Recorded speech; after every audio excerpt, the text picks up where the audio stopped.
السلام علیکم my beautiful and generous people, I hope آپ سب خیریت سے ہوں گے۔ اللہ تعالیٰ آپ کی مشکلات دور کرے اور آپ کی زندگی میں برکت کرے۔ آپ کو پتہ ہے کہ میں نے انبیاء کرام علیہ السلام کے قصہ مبارک کے بارے میں ایک سیریز سٹارٹ کی ہے، جس میں اب تک آپ 3 انبیاء کرام علیہ السلام کی سٹوریز سے واقف ہوں گے۔ میں آئی بٹن میں ان کا لنک بھی دے دوں گی، آپ ان کی جو ہے سیریز کو چیک کر سکتے ہیں، اس ویڈیو کو چیک کر سکتے ہیں، کیونکہ جس طرح ہمیں دنیا کی تمام معلومات ہوتی ہے، ہمیں اپنے پیارے انبیاء کرام علیہ السلام کے بارے میں بھی معلومات ہونی چاہیے، ان کے قصوں کے بارے میں ہمیں پتہ ہونا چاہیے۔ تو آج جو انبیاء کرام علیہ السلام ہیں جن کے بارے میں آپ سے ذکر کروں گی، وہ ہیں حضرت زکریا علیہ السلام۔ موسٹلی لوگ زکریا علیہ السلام کے قصے اور اللہ تعالیٰ پہ جو ان کا یقین تھا اس سے واقف نہیں ہیں۔ زکریا علیہ السلام اللہ تعالیٰ کے بڑے برگزیدہ پیغمبر تھے، بڑے بزرگ آدمی تھے، کافی ایجڈ تھے وہ۔ حضرت مریم علیہ السلام جو ہیں حضرت عیسیٰ علیہ السلام کی والدہ، زکریا علیہ السلام مریم علیہ السلام کے چچا بھی تھے۔ اور آپ کو پتہ ہے کہ مریم علیہ السلام نے اللہ تعالیٰ کی عبادت کے لیے انہوں نے ساری دنیا کو چھوڑ دیا تھا اور وہ تنہائی میں اللہ کی عبادت کرتی تھی۔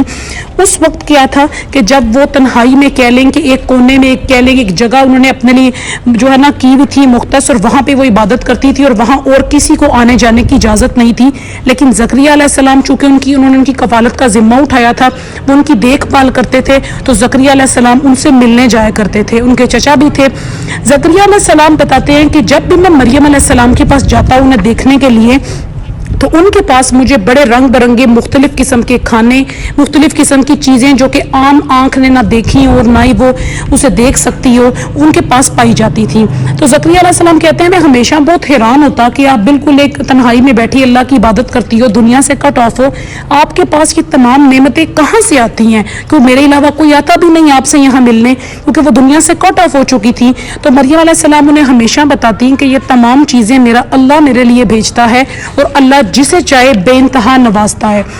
زکریا علیہ السلام بہت بڑی ایج کو جو ہے وہ پہنچ چکے تھے، وہ کافی بڑے ہو گئے تھے، ٹھیک ہے، ان کے جسم میں طاقت بھی نہیں تھی، ان کی جو بیوی تھی وہ بھی بہت بڑی تھی۔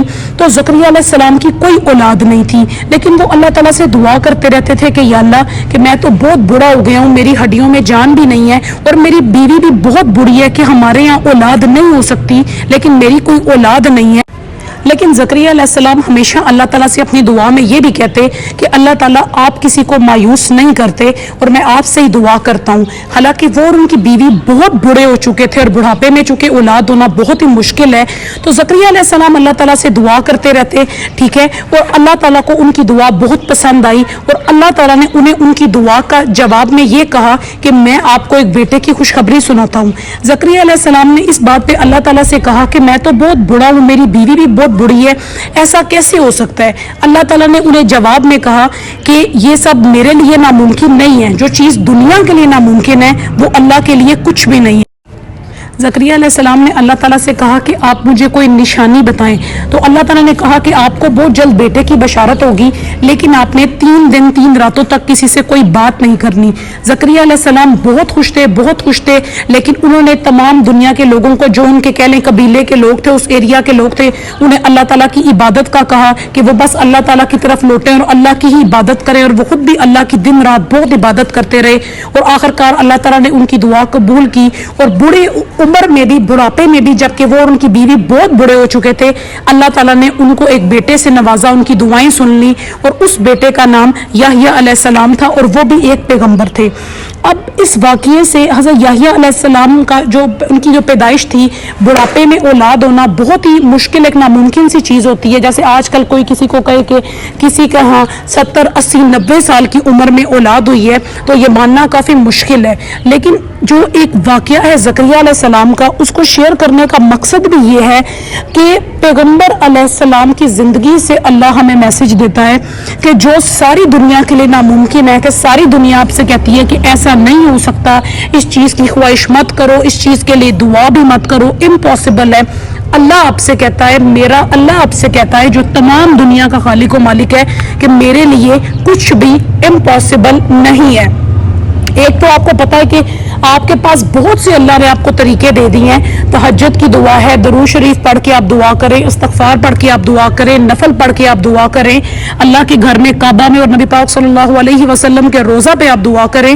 بہت سی ایسی جگہیں ہیں کہ جہاں کی دعا کبھی بھی نہیں ٹھکرائی جاتی. اور ایک بات یاد رکھیں کہ بہت سے لوگ ایسے کہہ دیتے ہیں کہ ہم اتنے عرصے سے دعا کر رہے ہیں, دعا قبول نہیں ہو رہی, مایوس ہو جاتے ہیں. آپ کو ایک صرف چھوٹی سی میں مثال دینا چاہتی ہوں کہ اگر آپ اپنے والدین سے کوئی چیز مانگتے ہیں, والدین امیر ہو یا غریب ہو, ہر ممکن وہ آپ کی خواہش کو پوری کرنے کی کوشش کرتے ہیں.